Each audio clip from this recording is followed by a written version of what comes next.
and this episode of AT Lifestyle is coming to you guys right from my front yard. We're taking a little bit of a break from being out on the road, so I thought I'd give you guys a little bit of a run through of the vehicle we use. It's a 93 NJ Pajero short wheelbase. Not too many of them around, and I kind of have a soft spot for the short wheelbase vehicles. So yeah, we've got a few little mods on it. We've lifted it, put some 33s under there, kind of gives us a little bit more ground clearance. Other than that, it's generally pretty stock. We've bolted a few bits and pieces on, just the standard things like a light bar like you see behind me. Obviously we've got the rooftop tent and the awning on the side there. You can probably see up in the window of the rooftop tent there, my son having a bit of a play around. So yeah, definitely having some fun at home this weekend. So what we're going to do, we'll go for a bit of a walk through. I'll give you a bit of a look at the inside and the outside, and yeah, hopefully you guys can get some ideas out of it, and yeah, hopefully it inspires you guys to set your vehicle up the way you want. So let's go, let's have a bit of a look through.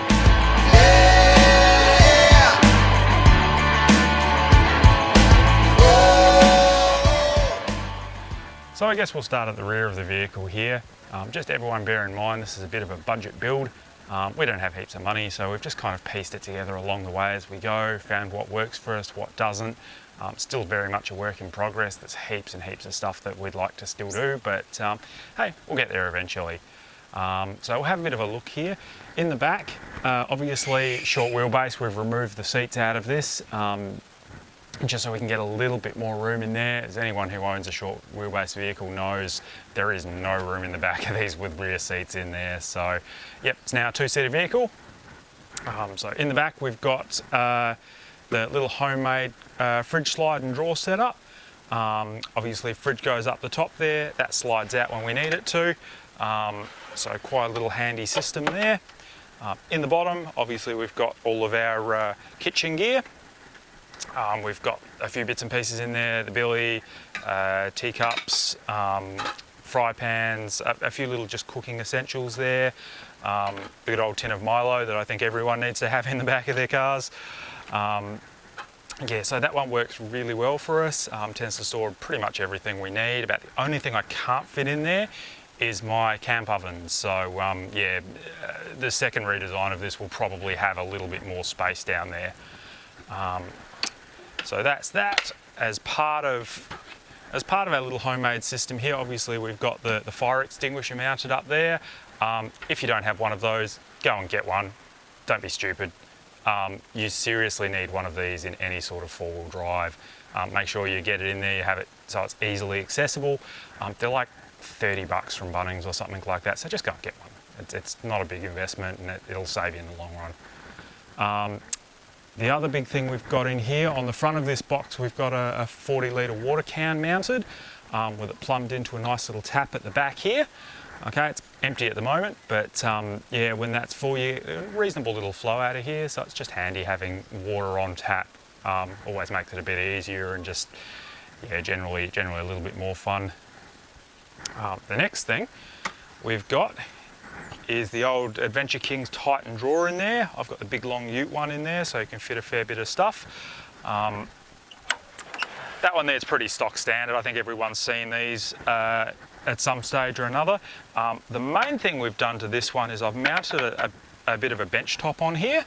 Okay, it's just a bit of form ply. It's hinged in there with little gas struts, so that just makes it nice and easy. In here we've got camp stove, we've got the floor mats, a little bit of recovery gear, toolkit. You definitely need one of those when you've got a Pajero. We've got the, like I said, recovery gear, a little bit of a basic inverter in there and stuff as well, just general kind of camping recovery gear stuff, a few spares and bits and pieces. But yeah, mainly we tend to use this one for all of our cooking and things like that. So it's a decent sized bench space. We can put our little camp stove up there. It doesn't put out heaps of heat, so it doesn't tend to bother the back of this too much, and you just kind of give it a bit of an air gap, so that's good. So yeah, that's that one. Up the top here, up the top here, as you can see, heaps and heaps of room back in there. So we've got loads of space. I generally put the camera gear in there, stick all of our clothing and stuff like that in there as well. That's generally pretty good. You can fit heaps and heaps of stuff in there. Bedding usually sits up on top there, so that's pretty cool. Yeah, that's kind of the back of the setup. To be honest, there's a couple of little things I would change about this. Possibly I'd put another drawer on top there, and that's possibly going to happen up the track, just so we can fit a little bit more stuff. The one thing I do tend to find that is a little bit challenging here is trying to work out where you're going to put all your food stores. Obviously anything that doesn't go in the fridge, or your dry goods and stuff like that, there's not a lot of space in here, so it's harder to kind of keep it all together and keep it neat. So yeah, maybe a smaller drawer up on top here would be good, and we could use that as a food storage setup. The other thing I want to change in here is that I do want to add a little bit more lighting. If you get into camp and it starts getting dark, you're kind of relying on your headlamp a little bit. So it does make it a little bit challenging sometimes.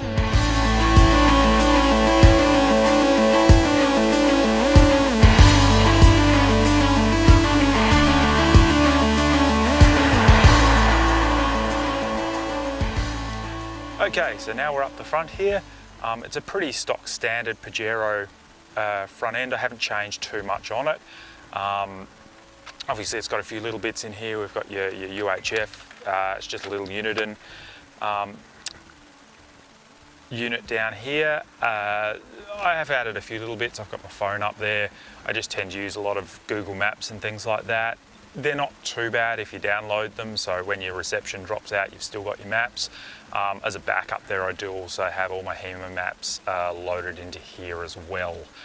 Not too much else going on here. I've got the little dash cam set up in there.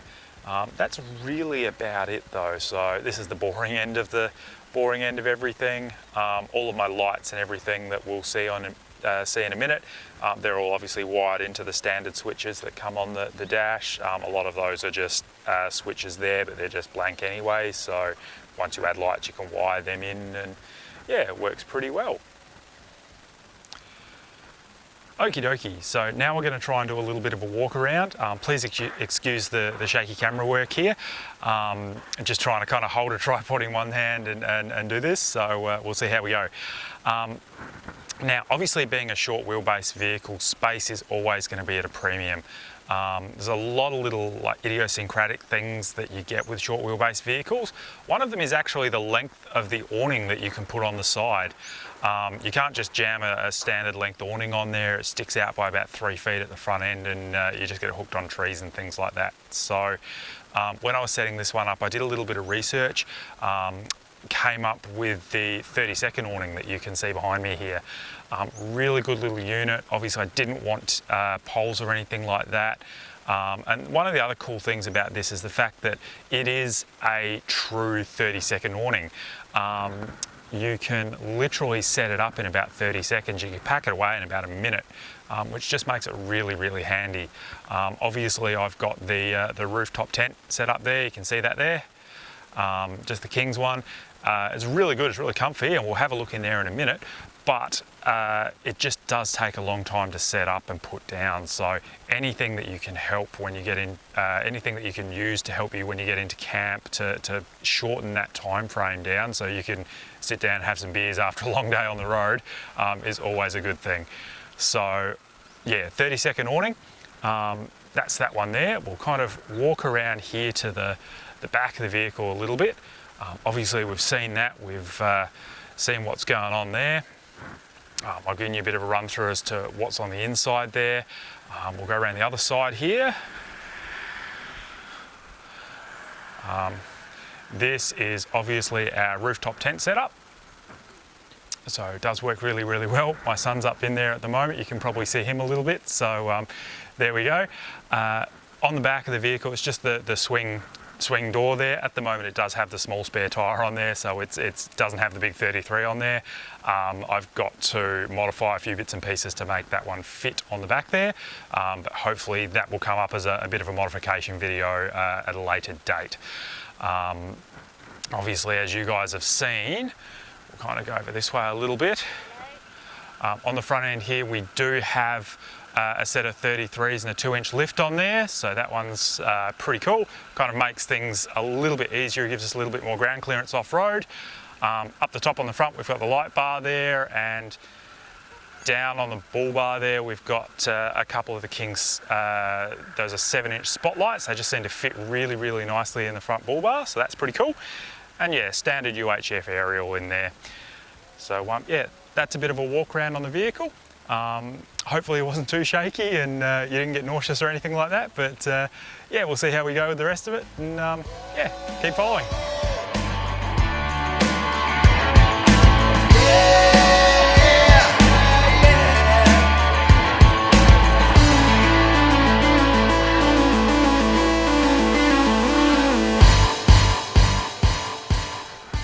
Okay, welcome upstairs into the inside of our rooftop tent here. It's just an Adventure Kings one, obviously again budget build, but I love this thing. It works really, really well. I've had this for nearly 2 years now, and it's just absolutely amazing. So comfy in here, there's heaps of room, like I can reach up and only just touch the ceiling sort of thing in the middle. The bed is really, really comfortable, super good quality mattress, so really good, really comfy. And the other good thing is I can stretch out in here. I'm nearly 6 foot and I can stretch and not touch both ends. So really good. That was a really important factor for me when I was looking at one of these. As far as setup and put down goes, they're a little slow, but they're not too bad. Once you get into a bit of a rhythm and get used to it, they're quite good. So yeah, fully recommend them. If you're camping with a partner or someone like that, there's heaps of room in here for 2 people as well, plus the dog, plus a little bit of clothing stashed down in a corner or something like that. One of the other cool things as well is that you can pack it up with your bedding in here. I tend to use a really big, thick, chunky sleeping bag and a couple of pillows.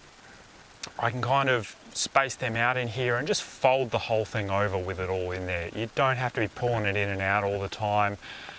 It's just really, really handy. So it kind of lets you set everything up before you go away. When you get into camp that night, you open it up and you're all good to go. You just crawl into your sleeping bag and you're all done. When you're ready to get home, you can just literally fold it over. You're done. It saves room in the vehicle. And again, short wheelbase vehicle, everything, like every little bit of space inside that vehicle is at a premium. So you find anything you can get out of the vehicle and into your tent or something like that packed up, always a winner. So yeah, that's the inside. Okay, as far as the engine and everything goes here, it's pretty stock standard. It's a 3-litre V6 engine. It's the petrol version, so you don't get a lot of range out of it, but hey, if you modify a diesel, you get about the same sort of range out of a tank. At the moment, with the 33s on it and the rooftop tent and everything, I tend to get about 400 to 480 odd Ks out of a tank, depending on how many hills are involved and headwinds and that sort of stuff. So gives you a little bit of an idea. It's a bit of a thirsty vehicle, but hey, we deal. Older vehicles tend to be like that, but they do have a certain charm to them. So it's a lot of fun playing with them. You don't tend to be as precious about an older vehicle as you do about a newer one. So yeah, no, it's a really cool little setup. We'll have a bit of a look at the engine here, and yeah, we'll see what it's all about.